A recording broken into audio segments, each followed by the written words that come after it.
All right, welcome everybody to the DOD-Cast. This is episode 91. 91 sounds right. 91.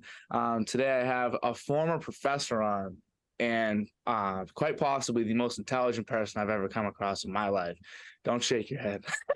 No. But this is very important to me. I'm really excited about this episode because I want to transfer some knowledge from not only myself but to others. And so, Professor Mauricio, I always call him Professor Mauricio. Can you please give a little bit of a background on yourself? Yeah. I'm originally from Brazil. Grew up on beach town. Loved to surf, play basketball as a kid. Mm. And then as I progressed as a business school student, I moved into a master's degree and into another one, and I decided to pursue this academic life that I now live on. And that's when I moved to the US to do my PhD in Florida. That was 10 years ago to 11 years ago. And after PhD, I moved to Massachusetts to teach at UMass. That's you've told that before. That's because that was very succinct. That was very well done. Okay, so the first thing I wanted to talk about, just your perspective on things, the way you look at life and the way you then communicate it to people like your students, like myself, is like it's unlike anything I've ever seen in my life. Just based on like your first principles thinking, which we'll get into, and a couple other things, like the way you analyze each, like I guess, component of a problem and really stick to it. You don't just say to do that. You really do. I can see from the way you talk. Mm-hmm. So I want to know what made you this way. Who made you this way? Do you think it was an upbringing thing, an education thing? What? That's a very good question because basically you're questioning how I think, and I can tell you that I've been trying to improve the way I think on purpose, like with my own intention behind it. But we always think in a unique way since we are a child. I would say like everybody sees the world in a different perspective because you are configured in a different way than anybody else. So there's no way that two people will look at the same thing and that will overlap 100%, right? Right. So it's something that we need to learn to leverage on that capability or transform that into a capability. How do I see the world? Can I transform that into a capability to improve the world or to improve people around me? Because I have that unique perspective. So I only discovered that later in life, but I thought that since I was very young, I always like to observe how people behave and why they behave the way they behave. Mm. So I could be probably a psychologist, but then I became a business person for maybe because of my contacts at the time. But I always been curious about why people behave the way they behave. And now I understand that I could leverage that perspective wherever I am, and try to explain or try to find what's going on behind behavioral attitudes. The question was, so I'm trying to get back to the question now. Why do I think the way I think? Basically, Basically, yeah. Yeah. So it's hard to answer a question like that because it's who you are, right? But I can tell you this: you need to understand who you are first, because then you can improve your thinking, right? If you understand who you are first, which is not an easy thing to do, definitely not. But that's one of the most important things you must do in your life. It's to know who you are first, because then you can have a solid basis to deploy your capabilities and improve who you are, and then make better decisions because they will be aligned with who you are. And then your thinking also, of course, thinking it's a capability that's everybody can improve. But what I'm saying is you can improve a lot of your thinking just by understanding better who you are. That's a good point. And that actually, I was gonna save all these for the end, but when I was perusing through your LinkedIn, one of the first things that I noticed was 9 months ago. I hate to pull it up right on the spot for you, but you said preparing a leadership class, bugged by this question: can you know what you want if you don't know / not sure of who you are. Exactly. And that, I thought that was really cool. I was gonna bring that up later, but then you kind of started getting into it, and I was like, this is perfect. But yeah, it's a very interesting concept to be able to know yourself, which, as you said, it's very difficult. We have a way, like people have a way of putting things into as much of a succinct package as we can, like verbally.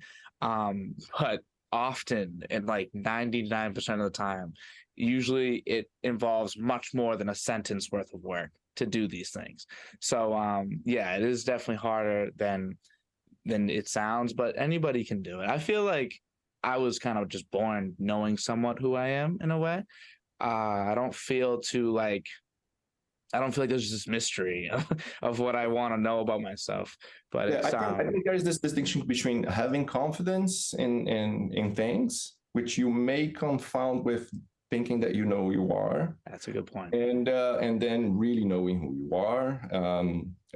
Because as we grow as human beings, for example, babies, they don't see themselves as one thing; they see themselves as their parent. So it's so much projection that happens that babies tend to see their moms and their dads as part of themselves, like extensions of who they are. So there's no identity formed yet.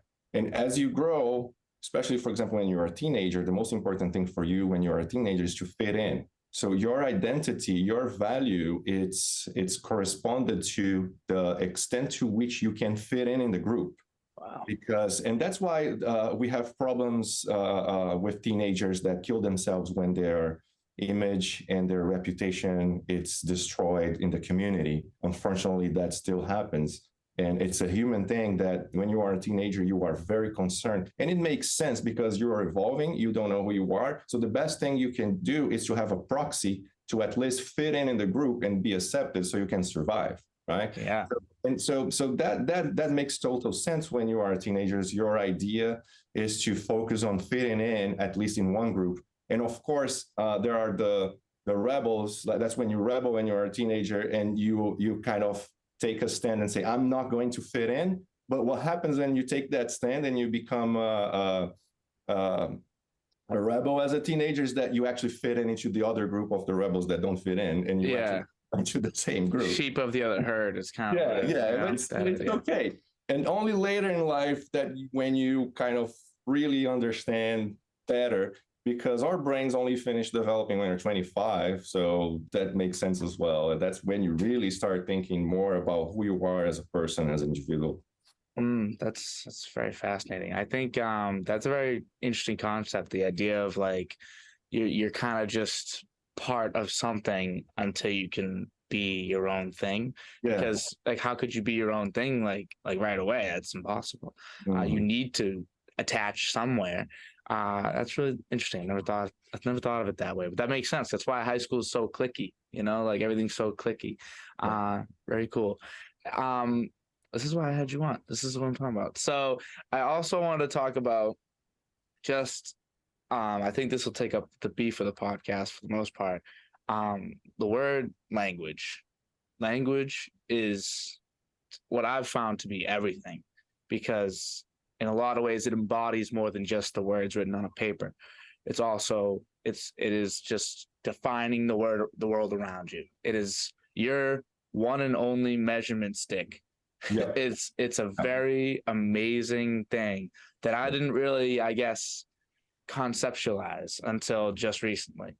And I want to know where you first kind of were birthing these ideas in your head of how important language can be first, and then I guess we can start getting into like exactly what we mean by this as well. Okay, so my passion for language started kind of recently, actually. Actually, it was during the pandemic. I was doing my readings, and then I had no awareness of thinking about what language is, or I had no awareness about language at all. But then I was doing some breathing meditations where you access your unconscious. Basically, if you do that, you can expand what you have in the back of your mind. Let's say it's like you're dreaming, but you're conscious about the dream. So that story that, for example, just to contextualize what I'm saying is, some people say that you only use 10% of your brain, right? Yeah. Which is a false claim. Yeah. What it's more true is you are only 10% conscious. So 90% of your behavior and who you are, it's all hidden in the unconscious. So, the thing is that, so who's driving your life? Then it's your unconscious life. It's your unconscious mind that's driving you and your behavior. So I've been trying to explore that in a way that I like understand my unconscious. How does language come about? I was actually bothered by the truth question: what is true, and what is a truth? And then that's a rabbit hole question, because even the most intelligent people in the planet, they thought about the question for their lives, and they could not reach a conclusion. So I didn't know that, and I was trying to, on my own, understand what is true, the question of what is truth. And of course, and I did that through my own unconscious investigation. So when I was doing that, I understood that the only way to reach truth is through my own mind, and my mind is limited, right? So for me to understand what is true, I can only go to whatever is true up to the point where I'm using all of my mental capabilities. But the problem is my mental capabilities are limited to understand the world. So that's why I will never reach the final truth about things, because of a cognitive limitation, and I'm a human being. I can only pay attention to a certain things, and there are an infinite number of things to be paid attention to. So if you want to really know what truth is, it's impossible because you're very limited. Yeah. And then I understood that the process in which we codified reality is through language. So I heard this guy saying that basically reality, it's a piece of language. Chris Langan said that, and it really bugged me, because at first I was like, what the hell is this guy talking about? How can reality be a piece of language? And then he mentions that the way we perceive the world, it's through language. We can only see things that we can define. For example, if you see those psychologist tests, they show you a picture. It looks like more like a coffee stain. It's all blurred. Yeah. They show you that picture, and then you're like, is this a horse? Is this a butterfly? You automatically start to make sense of things. Mm-hmm. And which means you have to define the thing first to then make sense to you. Otherwise, it's like there's nothing there. So if that is the case, then language is the ultimate technology that we have. It's the only technology that we have to organize our thoughts and connect to reality. So it's the medium between mind and reality. There is this book that Steven Pinker wrote that talks about the language instinct. And it's based on the idea that people that investigated language, they were investigating languages across the world, and they were thinking that if you have a more limited language in terms of vocabulary, for example, you tend to be more stupid, or you don't think quite right. People in the 1800s, they had these basic thoughts, which is a good idea to involve later. Yeah. But then what they found out is that that's not really the case. What the case is, we are born as human beings with this language instinct. We perceive the world as symbols, and we put those symbols in categories, and then we define them in language. We all perceive the world in this more broader category, symbolic way, and then language is more like a reductionist way to see the world. But that's very important, because then you can have things into categories and organize things in your mind and make sense of things. So my passion to language came out of this idea that, because for me at the time when I was meditating about truth, I was thinking, I just want to do things that are true. Because once you start being okay with the idea that you are pursuing something that it's not true, that's a very dangerous path. What I mean is, if you're not pursuing the truth in all endeavors, like if you're not pursuing the truth in a conversation, if you're not pursuing the truth in a choice that you make in your work, if you're not, because I am a kind of a social scientist, so I'm always doing research, and I have to come up with good research questions. And but we always have a tendency to deceive ourselves to stay with things that are more convenient and easier to do. So it's basically you're pursuing a lie. You know you're pursuing the lie, but you know you're pursuing that lie is easier, and other people may believe the lie, and you'll be okay.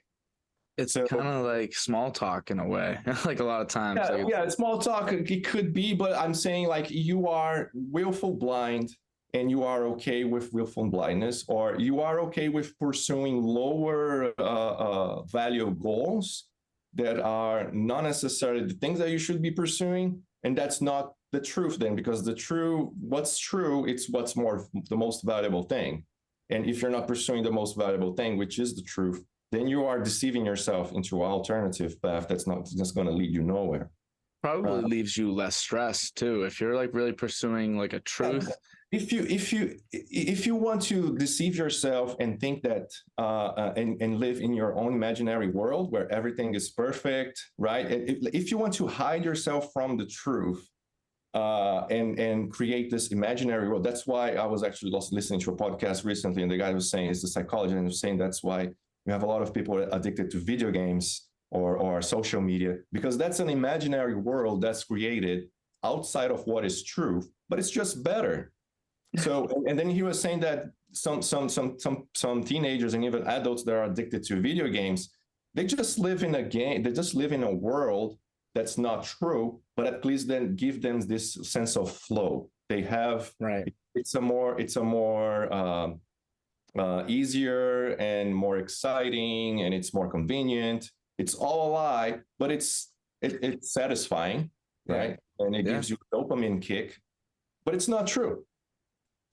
So I was very concerned about pursuing what is truth, and for me, that's when language came out, because if reality is a piece of language, then the only way for me to connect with what's real and then what's true, it's through language. Yeah. So the only way for you to connect with what's real and what's true is through language, the only medium that we have. Another thought about that is, do you speak two languages? Yes.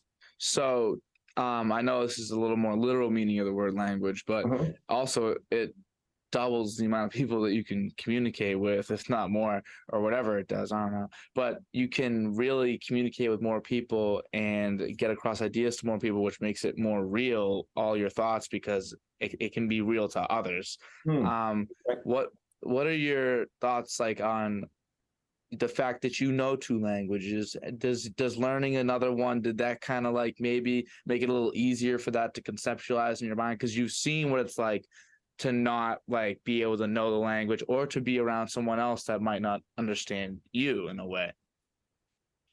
So there are studies that show that if you know a second language, that gives you more capabilities in terms of making brain connections, neural connections. That's more helpful. Right. I don't know exactly to what extent that makes you smarter. I don't think that's the case. I don't think it's related to IQ, but it's. I think, like you're saying, maybe it's easier for you to understand other people or connecting ideas. Maybe that would be the case, because if you can increase your vocabulary, like you were mentioning, you were reading more books, and now it's like expanding your mind. So it's what expands your mind, it's this vocabulary and this number of dots that you can use as a reference point to make connections. Yeah. Right. That was a really cool example you had in our class as well. You pulled up like the neural synapse, like all these like neurons and how they fire, and then how they like they want to connect. You can see it in the way that they're like moving. They want to connect each other, and then like they finally like interlock, and then you have a new pathway. Then you got to build that pathway, and then from there's more, and they all just connect into this massive web that basically is your intelligence in a lot of ways. So. And that's where another big piece of the puzzle for the language thing for me is, like, if you don't know the words, then literally chemically in your mind, like, it will not connect. Yeah. So you need to know the words. It was that was a really, really big moment in that class as well. Yeah, knowing the words, it's the analogy to specifying the the the thing that you have in mind. It's having a precise speech. So it's not just knowing the words. Of course, knowing more words is helpful. But I think my goal with saying that is be specific in your speech when you are addressing something or when you're explaining something, and then and writing helps, because when you have to write, then you have to, all the mess that is in your head needs to come down to a sentence, and that's a process of filtering out and specifying things. That's definitely something that I need. I end up a lot of like word vomit just flies out because I'm thinking so much. I want it all to be out and presented. And I guess it's better to have it all out there than nothing. But still, I definitely should be writing more. Just that's a good practice, because I was thinking of ways I could do that. Write down things, make me focus my words. Also so the synapse thing was a big deal for me in the class, but another thing that was a big deal is how you used quantum mechanics to then explain this. Now, quantum mechanics is something I don't think either of us should attempt to explain to anybody in a small podcast like this. But what I would say to people is, go look in the link below. I will link like 3 little 5-minute clips on people doing it very well. It can be explained to you. It is one of the most fascinating paradoxes you will ever see in your life. But basically the idea is that these particles behave different when we're watching them. That is the basic part of the idea. They behave one way when we're not trying to record it, and then when we're trying to record it, they just start acting different. So at the quantum level, what defines reality is the observer, is like it's mind blowing, because and that's the only thing I think at our level, that's the only big lesson, let's say, or the only conclusion that we can make, which is the conclusion that the scientists already made, which is at the quantum level, which is a level of reality, right? Yeah. You define reality. You define what's real by measuring it. And that's what I call the measuring device. That's what I call language, right? So I just made that connection with language because I thought it would be a very unique and interesting way to connect the idea that I mentioned to you from Chris Langan when he said reality is a piece of language. I guess that's what he's referring to. Yep, that was the snap moment. It all kind of like the seatbelt buckled on that moment, because that was the perfect way to describe it. It's like that. All it is a measurement. All it is a measurement. Our measurement, and all words is a measurement. I remember you were saying the whole year, this is that which defines. The language is that which defines. And then you asked us what measurement means. And measurements are that which defines. So language is only your ruler for this world around you. Yep. And so learn as many words as you can, and not just what a word means. Like someone might say the word fire, and you're thinking like a house burning. But then also the example you showed of Cooper Kupp talking about a fire blitz, that just means the safety's coming down. It's a very different explanation of what fire means. And you need to learn as much as you can, because it helps you tremendously. And it's already like impacted my life to a massive extent. And it definitely made me appreciate words and then analyze them on a word-to-word basis. So this is the next thing. First principles thinking has, in a big way, changed the way that I go about solving my problems. And then also analyzing each word in that same vein, like in the vein of first principles thinking, I go word by word as to what my issues are. So can you just explain in your words, like what first principles thinking is and why it's important? Well, yeah, first principles, it's something that people in physics and math, they do a lot. And basically that's the major go-to approach to solve problems. When you have a big equation, that's what they suggest you to do. You have this big, ugly equation. Going first principles is decompose that into more smaller elements that compose the big problem.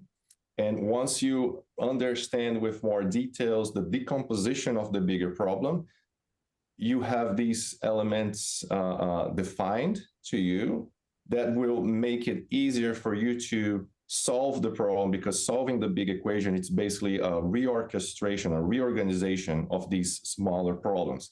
And when it comes to solving problem in business, for example, a lot of these big, ugly problems that companies have, if you decompose them into small ones, you can at least make a list of priorities of which ones you should attack first. And once you attack those, the other ones will also be solved as a consequence.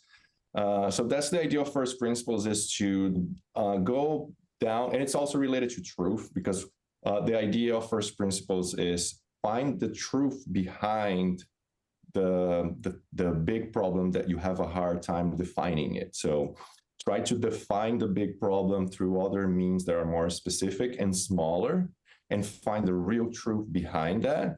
Because sometimes when you face a big problem, you may not have a easy understanding of what's the truth behind that problem. Because if someone say to you, oh, there's this new disease that's coming out of Africa, and then it's highly transmissible, it's going to kill everybody.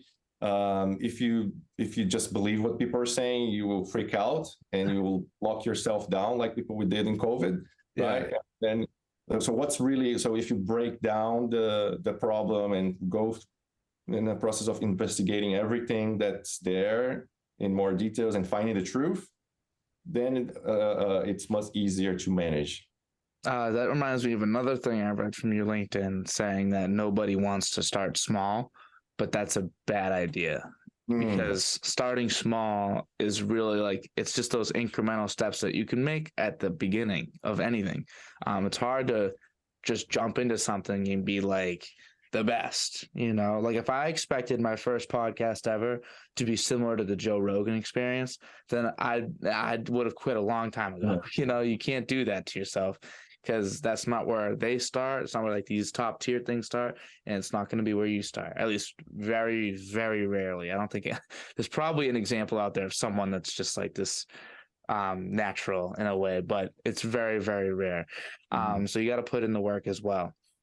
And so in class, a lot of times we kind of like took first principles to the most basic form of like, all right, what are some of the words within these problems? Like, say like your issue in life is, I don't think there's a lot of like opportunities out there for me. That's what you feel like. Where are the opportunities? All right, let's look at the word opportunity then. Like, don't try to find doors to open. Let's just figure out what this word means. And the way we did that in class, you kind of start every class, you'd have like a word on the board, and we'd go through it, we'd analyze it. Where did you think the value was in doing that? So I think that's a good question. When I do that is, first of all, we need to pay attention to the use of language. When you say the word opportunity, for example, is that really what you mean, right? By selecting the word opportunity, or because maybe what you mean, it's not that there are a lot of opportunities. Maybe what you mean is, I am not exposed to options that I could exercise. That's different. So, right. So it's not that I believe the world is super abundant in terms of opportunities. There are opportunities everywhere all the time. It's like the quantum field. Everything, it's out there. Yeah. You define it, there's your opportunity, right? So the problem is, I like to do that with the world, because it's trying to break down the use of the word, why people use the word that way, and what could be a more sophisticated and articulated way to express the idea behind why people use that word. And then think about what are the consequences of the word as well. When people use it, what do they mean, and what happens out of that? So I think that playing that thing, it's something that I decided to do in class. Actually, I think the class that I did with you, that's when I really started doing that more on purpose, because I noticed the value of using that, and I'm glad it worked out, because I was just experimenting at the time. But it was actually a very nice way to do first principles. And then, because to me, if you understand the basics, if you understand the basics of things, then you can articulate more complex ideas way easier. Yeah. So that's the point. I feel like a big part of that also was not only just thinking through it, because I know guys like you, myself included, like we like to just think it and like keep thinking and like try and like, when those moments hit when like you feel like you have a realization, those are really like those keep us going. Like we love those. But also just looking it up. So looking it up. Maybe this like, the whole thing with you trying to find truth, you were saying like I tried to have this little talk with myself because it is good to like see if you can find it within you, but like then if you just looked it up, maybe you would have found like, oh, this is like the question like from like this past century that like or whatever that people just can't answer. There is no answer, and maybe that would have gave you at least a little stress relief in the beginning to then look at it the way that like probably you could have been, maybe to save a little bit of time for yourself. But yeah, look it up sometimes. I know when we put the word on the board, first things we do, we'd go look up the definition of the word. Then like I guess like the etymology, like the history of the word, where it comes from, the roots, and then what those roots mean. And that was the basis. That was the starting point. What is already known, and then we can then build inferences from there. Yeah, that's very important. Yes. I thought that was very cool. And also a big thing with that was asking people around the class, like, what do you think of when you think of this word? And you really did, like, you let people say what they thought, and you didn't like have a telegraphed way, like you were going to fill out this whiteboard. You had a couple things you wanted to put, but you let people put what they thought when they heard opportunity. Some people heard, I remember the word gap came up a lot. Yeah. It was gap. And you were like, but what is a gap? And then we went into that. And you were like, because a gap to some people is a bad thing. So are there bad opportunities too? And we were like, actually, yes, there can be bad opportunities technically. And that was very fascinating. But all right, so another thing is you have a lot of these like deeper thoughts, and I heard you say meditation earlier. Um, Meditation included. What are some ways that you find yourself working through these thoughts and working through your whole, I guess, just the psychology that you're kind of like fighting through, and like how you come up with all these theories and ideas, and where you really put it all to words in your mind? So these meditations, they help a lot, and so writing helps to organize the ideas. Writing just like a journaling on the progress of that I'm making with that thinking. So I'm thinking about language. So I have a note on my phone, and then everything that I think about language that I think it matters, I put on that note. It's like a notebook, and then I just type in there the thought. Then I'll read about it, and then I may correct what I wrote that was wrong. And I keep evolving the idea based on writing my own thoughts and reading about it mostly. So then, I guess it's kind of like studying up on what you had previously written to then ensure that like you're not repeating these steps over again. And then I talk to other people that also know more than me on the subject. That's a very good idea, to talk with other people that know more than you about something. Yeah. And then they will tell their perspective, and then I will refine what I have. And that's what I've been doing. So, in your research you're doing, what group of people are you studying exactly? So most of my research has been around strategy or international business, how companies, they achieve competitive advantage. Now I'm also interested in how competitive advantage can be achieved through language. There are studies already that, for example, they analyze the speech of CEOs on earnings calls, for example, or the shareholder letters. Those are already quite nice studies that show that what people say, how they say matters, and affect, for example, stock performance. And but I am more trying to get down to the level of entrepreneurs. and how entrepreneurs use their language to succeed. For example, entrepreneurs, they need to be very enthusiastic with their ideas, but they need to also be realistic. And you can only demonstrate those things through language, of course. But if you are too dreamy with your idea and not very grounded on numbers or on a solid basis, like scientific basics, maybe you may come out as just a dreamer and not someone that can pull it off. And so I am developing a research pipeline on understanding how entrepreneurs use their language depending on the objective that they want to achieve and what is the best language to be used according to each objective. That's fascinating. I feel like people that, if you were to just listen to this and you didn't say, I guess in the beginning that you were interested in psychology, in the human psychology, but you ended up pursuing business due to like your connections and all that, people would 100% be assuming you're a psychologist. Like just the way you view the world, that is your capability, I guess, in a way. Like you were saying in the beginning, that is the perception that you made a capability.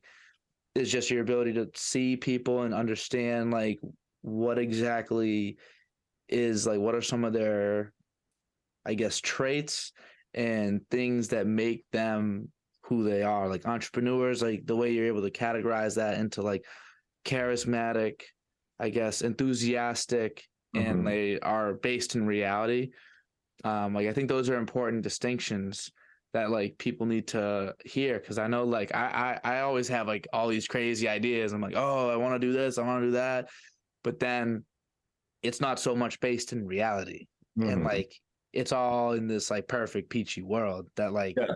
So in a way, so what you're saying is that your language defines also like it's an expression of who you are, right? So the way you use your language and the way you select your words and how they come out, also they reflect who you are inside, of course. Of course, you can be deceitful, and some people are good at that. Yeah. They use language in a manipulative way to manipulate others. That can be very effective sometimes, but that's why I think it's important also to understand language, because your bullshit detector gets enhanced. Yeah. When you understand language better, you understand when people are using language in a way that's tricky, or you know that they have other intentions in mind. It's not what just they're saying. On that thought, the idea of like having like a bullshit detector and like being able to see if someone's lying to you, I feel like a lot of people misinterpret that for like a cynical point of view. Like you can say, oh, well, if I just don't believe that you have the right intentions from the jump, then I'll never get caught on the BS. And I'm like, well, and I think the kind of like the issue with really thinking that way, like I've been talking to a lot of people recently that I feel like I've just had a cynical worldview, and I feel like then you're shutting down opportunities as well that are real.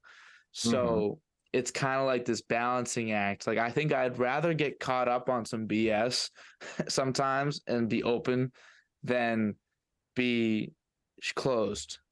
What are your thoughts on that idea? So what you're saying is you don't want to be too analytical of people and then become cynical of in terms of how people are expressing themselves to you. And if you pay too much attention into how much they're bullshitting you or not, you may be closed to a possible opportunity that may come out of that interaction. Right. So maybe, yes. So you don't want to be a machine that detects, like you are a lying detector machine. That's all that you do. No, I don't think that's the point. You definitely want to be aware if people are lying to you, because that's bad. But I understand that everybody, when they express themselves, they are not 100% sure of everything that they're doing. That's just because we are humans and we are limited. So I think it's more about wisdom to understand when someone it's expressing themselves in a way that just because they don't want to reveal their limitations they are trying to polish something, or they just are trying to say something that it's not quite accurate, but they want to say that because it will look good. And you may give them a credit because they're just afraid of showing their limitations. That's okay. I think we really need to be aware of when people are trying to trick us into doing and making a choice, or even trick you to buy something that you don't need. That's when you need to put your foot on the brake and say, no, I'm not taking that. Thank you. I'm going to move on, because that's not about being a good person anymore. It's just you're just deluding yourself, and you're being deceived. Back to the idea of knowing yourself as well. Do you think, like, if you truly know yourself, and if you have, or at least if you have like a great idea of who you are, do you think that would keep you from getting caught up in the BS, because you can I really... think it helps. But we have this personality trait called agreeableness. Some people are naturally high in agreeableness, and agreeableness, it's basically how much concern you are about pleasing others. And some people naturally are more concerned than others. That can be something that may drive you into making bad decisions, or it's hard for you to say no, right? So what you're saying is, once you know who you are, you can say no better or more confidently, because you know that's not something for you, right? Yeah. So that would help. But I also think that we need to be aware that a lot of people in the world, they want to take advantage of you, and that's just it's truth. It's the reality.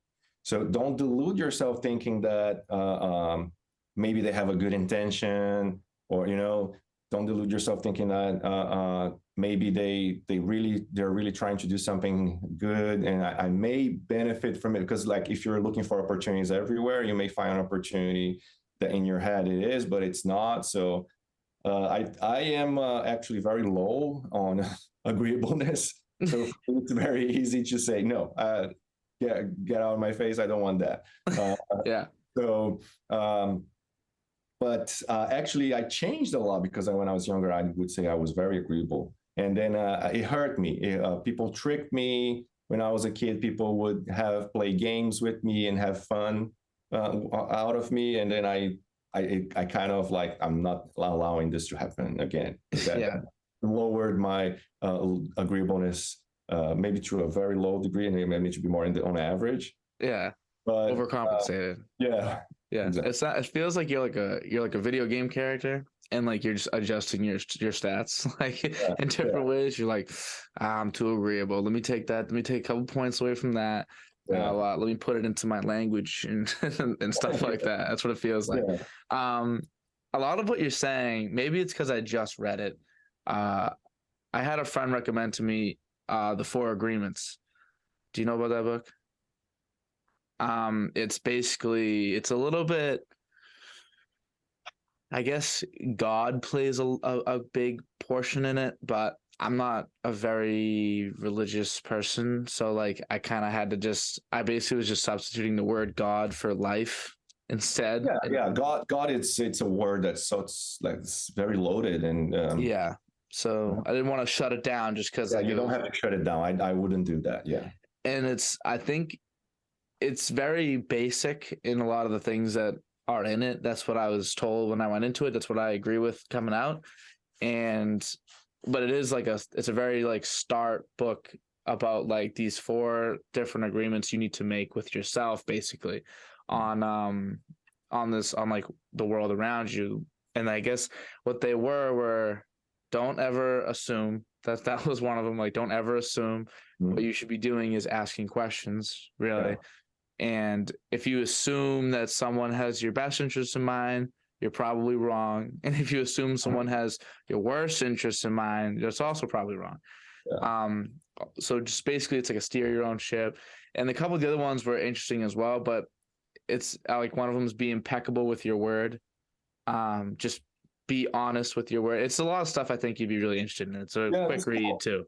That's nice. I would like to know more about this book. Yeah. Yeah, I think it's a pretty big, pretty famous book, but I read it all in one day. I got wrapped into it. I was like, I had 3 hours and I was like, I got to read this right now.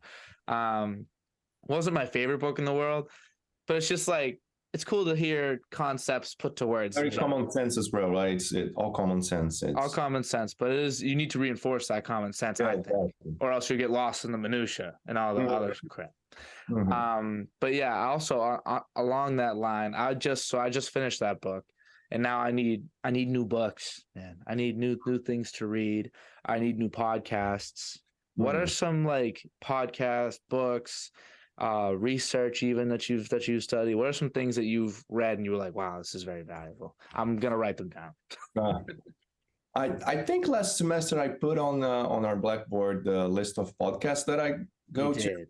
Yeah, so that's still my. I mean, there's a lot of podcasts out there. So there are every week. I think there's about 10 podcasts that I listen to. One that's not there on the list, and I've been listening a lot. It's Founders, and Founders is it's a podcast on biographies. I was amazed by Thomas Edison recently. Like Thomas Edison was such an amazing figure that podcast gives a very good description, because basically what this guy on this podcast is doing is summarizing what he's reading, the biographies, in a very nice way. So it's very fun. That's cool. That's cool. Yeah. Very cool. But there are. I think I have some psychologists that I go to online, like John Vervaeke. I'm not sure if John Vervaeke is on the list, because I was focused on business related topics for the class. Yeah. John Vervaeke, Jordan Peterson. It's also a psychologist that I listen to. People are actually trying to take his license as a psychologist in Canada. Really? Yeah. Well, he's kind of contentious. I understand both sides, but I still like a lot of things that Jordan Peterson says. And well, in terms of reading, right now I'm trying to finish a few books on language. The best one on language, it's kind of a more complicated one, but reading is so reading. How I see reading now is there's reading for entertainment. Like you can read Lord of the Rings, and it's great entertainment, and it's also very profound because there's symbolic language there that it's amazing. There's reading for maybe capability acquisition or technology acquisition. You're reading about how to use data better, so that's technical reading. That's important. And then there is the intellectually stimulating reading. It can be either philosophy, or it's something harder to read, but it's more profound. And then, for example, there's a book on Wittgenstein, which is this, like, he's the father figure on philosophy of language. And the Wittgenstein book by A. Kenny, that's right there. It's a very nice one. That I recommend you to read. So there are reads, like you said, you read that book in one day. Some books, they are written for you to read in one day or one weekend.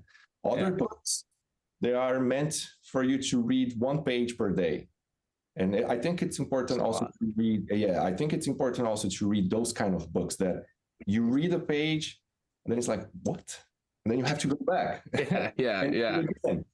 And then, but then like it takes time to digest. I think that's important to read those kind of things as well. I mean, some authors, they may overcomplicate their language just for the sake of intellectual show off. That's like a flex. Yeah, I don't think that's a good writing. But some people, they write more complicated because really what they are trying to address is deeper. Then it's worth reading something like that. So Viktor Frankl is also another guy that I've been reading. Viktor Frankl was this psychologist that went to camp, Nazi concentration camp, and survived. Wow. Yeah. So like his first book, The Man's Search for Meaning, it's one of the most important books ever, I think. And Man's Search for Meaning. yeah, Viktor Frankl, very, very heavy in terms of the things that he reported that happened there. But it's like you have he was a psychiatrist, because at that time I don't think there were psychologists, but there were a few psychologists. But he was a psychiatrist that went to a prison camp, actually concentration camp, during the Nazi regime, and he was observing people through the lens of a psychiatrist, like the behavior of prison guards and behavior of people that were the prisoners, and there was very, very nice assessment of humanity. Yeah, on many different levels. That's a very good one. And then he actually created. He's the founder of a kind of therapy that's named logotherapy, and logos is word. It's word. And it's the Greek also for meaning. So he was one of the prophets of the meaning crisis that people live today. And meaning and language, they are interconnected, right? Because you attribute meaning through language. Yeah. So, he has a few books on logotherapy, and it's very nice because he's basically, his therapy as a psychiatrist is to reframe people's meaning-making process. Right. It's kind of like that.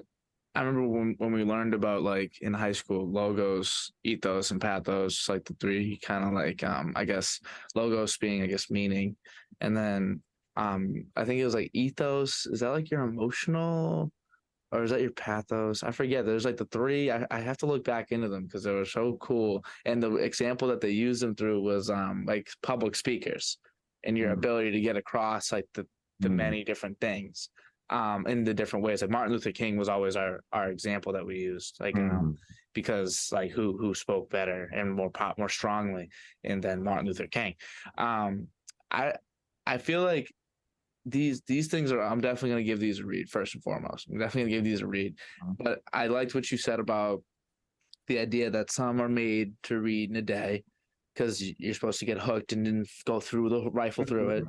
And then some you're meant almost like it's supposed to kind of like guide you through a little bit of time. Like it's supposed to stew in your head, which is fascinating because it's also what we probably should have talked about in the very first thing. I'm kind of upset that I didn't talk about this first. Abstract thinking versus concrete thinking. And because now, like, a lot of concrete thinkers may have gotten this far in, they're like, dude, I still haven't understood a word you guys have been talking about this whole time. So can you just maybe they already switched channels? They're listening to something else right now. Oh, they're gone. Yeah. It's only abstract thinkers at this point, honestly. But just can you explain that distinction? I thought that was important as well. Yeah. So we have it's much easier to think in concrete terms, and it's ideally we want to understand things first in concrete terms. We want to understand what's real, but from a materialistic perspective, let's say. So what's real? It's what's material. It's what in front of me, right?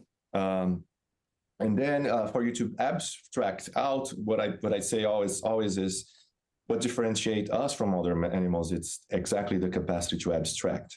And so that's what makes us humans. And we suffer of anxiety, depression, and we are happy at times and sad at all other times because we abstract out things. So that's what we do. And so abstract thinking, it's extremely important because it helps us to solve problems from this meta-cognition capacity, which is thinking about how we think about how we behave. It's not just acting on the world as is, the concrete world, but it's thinking about the process in which we interact with the real world. For example, like I was telling you, if all there is, it's all that's in front of you and material, what makes you pay attention to some things and others you don't pay attention to? So what's behind that thought process? Because what makes some things more evident to you and others not, more relevant or not. Then you have to abstract out a little bit to come up with conclusions about that. So that's, and I think it's important to be connected to both worlds and navigate both worlds together. Because if you are all abstract thinking, you are too far on the clouds. Yeah. You may lose connection with the real world, let's say, because you tend to go to a more imaginary world. But if you are too connected just with the concrete, tangible world, you lack capacity to solve problems from a bigger picture perspective, long-term thinking. You tend to be more short-term thinking, which is bad. You lose creativity, you lose capacity to think about motivational aspects of things. Yeah. So you need both. You need to connect both all the time. I find myself often in the clouds, as you were saying, like just kind of. Yeah, we always have a tendency for one or the other. The balance is the hard thing, but it should be the goal for sure. Balance has been a key word in my life recently, kind of like I guess how language is for you. I've been thinking of balance. Balance has been everything. It's to the point I want to get. This poster is like, you can't see it because I got it blurred, but it's like Earth. But I put it on my wall upside down because there is no upside down. It's just like, I just think it's funny, like, why not have it this way? Talking about posters, so this paint here is Jacob and the angel. And I think it could be a good representation of the abstract and concrete, because Jacob is the guy that fought the angel and kind of won, right? He actually got hurt for the rest of his life, but he survived at least. Yeah. So what I like about this story is that Jacob was the guy that saw the ultimate abstract, let's say, which is an angel figure. It's something that's not real, let's say, to us. Yeah. He saw that, and when he had a chance to connect with it, he brought it down to earth and had a fight. So he was like, okay, you are up there, so come here, come to earth. Yeah.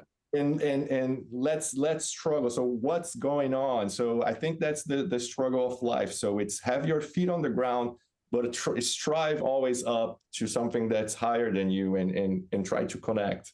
Yeah. Try to at least meet in the middle, at least try to meet in the middle with these concepts. I don't know if you want to bring an angel all the way down. Yeah. That might be a little extreme. But that's a cool story. I've never heard that story, actually. Yeah. Funny enough, I feel like I know a lot of those little like myths and stuff like that. I always thought Icarus was always interesting. Like flying too close to the sun. But yeah, like just that, having that balance in your life. I want to get like a yin and yang, the yin and yang of life. Yeah. Like just there's some of this. The yin and yang is the balance of chaos and order, right? Yeah. That's the balance. Of course, balance is better than imbalance, but I'll tell you this: some things you may want to be in balance for a time. If you want to pursue something. So I'm talking about, for example, work-life balance. Some people say, oh, we should have 8 hours of sleep, 8 hours of work, leisure time, like very balanced work-life. Like sometimes, especially when you are in your 20s, maybe you don't want to have that much balance. Maybe you just want to go for the things that you need to go to and create a lot of value if it's meaningful to you and it's meaningful to others, of course. And because I've seen people working with startups, and it doesn't make sense to have balance if you need to raise a company from the ground up and develop something. Forget about balance, okay? What you need to do is survive, and that's okay. I mean, I think balance, it's important, but sometimes having this imbalance, it's okay too, as long as you know that it has a time to end, and it's going to be a stretch. Like, I'm going to run very fast.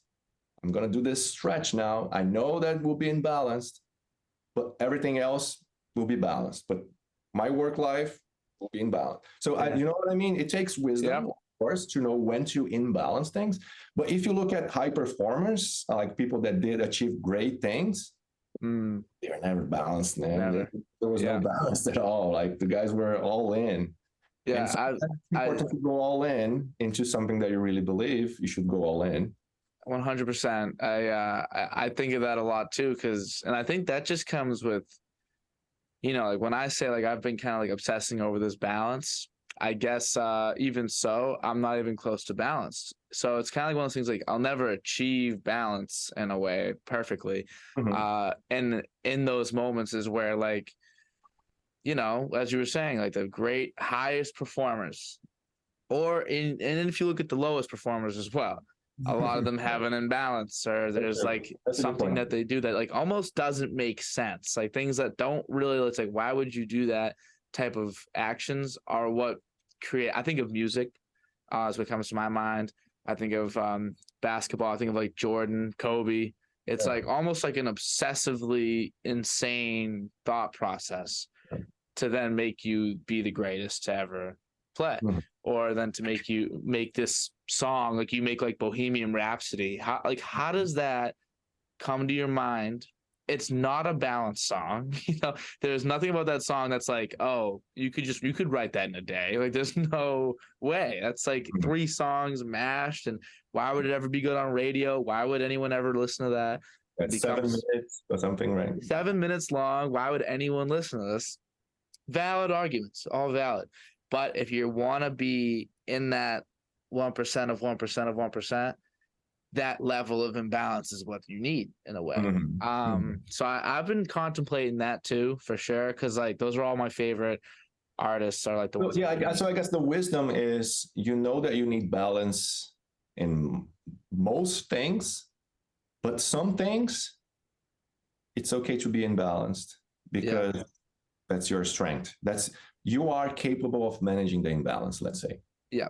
There is only a handful of things, or 1 or 2 things, that you are really capable of handling the imbalance. Don't think that you can handle imbalance in a lot of things that would be impossible. So like you want to be balanced in your fitness, like that's a good one. You want to just go to the gym or run, your health, right? That's something that balance comes into play. So I guess in maybe the most basic senses, your balance, like that. All right. We do only have 20 minutes, so I'm going to get, if that. So I'm going to go into this one last thing I saw on your LinkedIn that I wanted to talk about, and then we'll pretty much wrap up. So you said the most important thing to be aware about vision is not what your eyes are seeing. It is about the amount of projection that you're casting. And this is another very important part of that book that I just read, The 4 Agreements.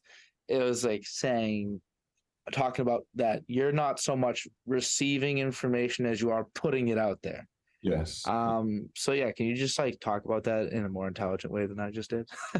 I mean, it's I think that book also, that apparently I didn't read the book, but what you're saying, the book captures the same essence, which is and it goes back to what I was mentioning first, the way we evolve as human beings, like when we are a child and as we grow, our first way to communicate, or primary way to communicate with the world, it's 100% projection. Like the babies, they don't see themselves as one thing; they see them as their parents. Like their parents are who they are. So it's 100% projection. There's nothing else that's coming from the world to you. It's just you project the entire reality. And that's related, if you're going to go back to the quantum mechanics again, since the measurer is the one that's defining reality, that's 100% projection, right? Because the measurer is the one that's collapsing reality into one thing that can only be made through the projection that the measurer makes. And that's physically changing it too. Like it's actually literally changing. And then shapes reality. But the apparently reality, it's not just us defining the world and that's it. Apparently there are more to the world than there is us. So that's what I think we need to pay attention to, which is not easy because it takes some mental exercise in being open to receiving information, or not judging, right? Or not making inferences. Because if you're looking at something, you're not judging and not making inferences, how can you really connect, right? That's the problem, because at one point you will have to use whatever mental understanding you have to connect with what's in front of you. Yeah. And define. Yeah, I'm looking at a computer right now. I'm not looking at real Dan. I'm looking at an image of him on my computer. Yeah. So the thing is, the way then to better connect yourself with reality, because like I think I said that in LinkedIn, most of our problems are our language problems, in a way that we don't interpret things the right way. That's why it makes us misalign with what's real, and that's what makes us go the wrong way. It helps to study, or it helps to try to understand what's in front of me and its nature, and not so much projecting what I think it is, what it is in front of me.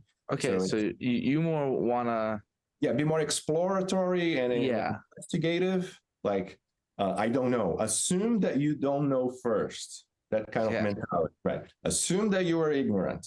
So that's what Socrates says. And Socrates was one of the wisest and most intelligent and most influential people in the history of humanity. And he said, all that I know is that I don't know. Boom. The guy just said that. So I think that's a good starting point. So assume that you don't know, and then approach things from that more sincere and open and honest approach to what's in front of you, because then you make a better connection with what's real.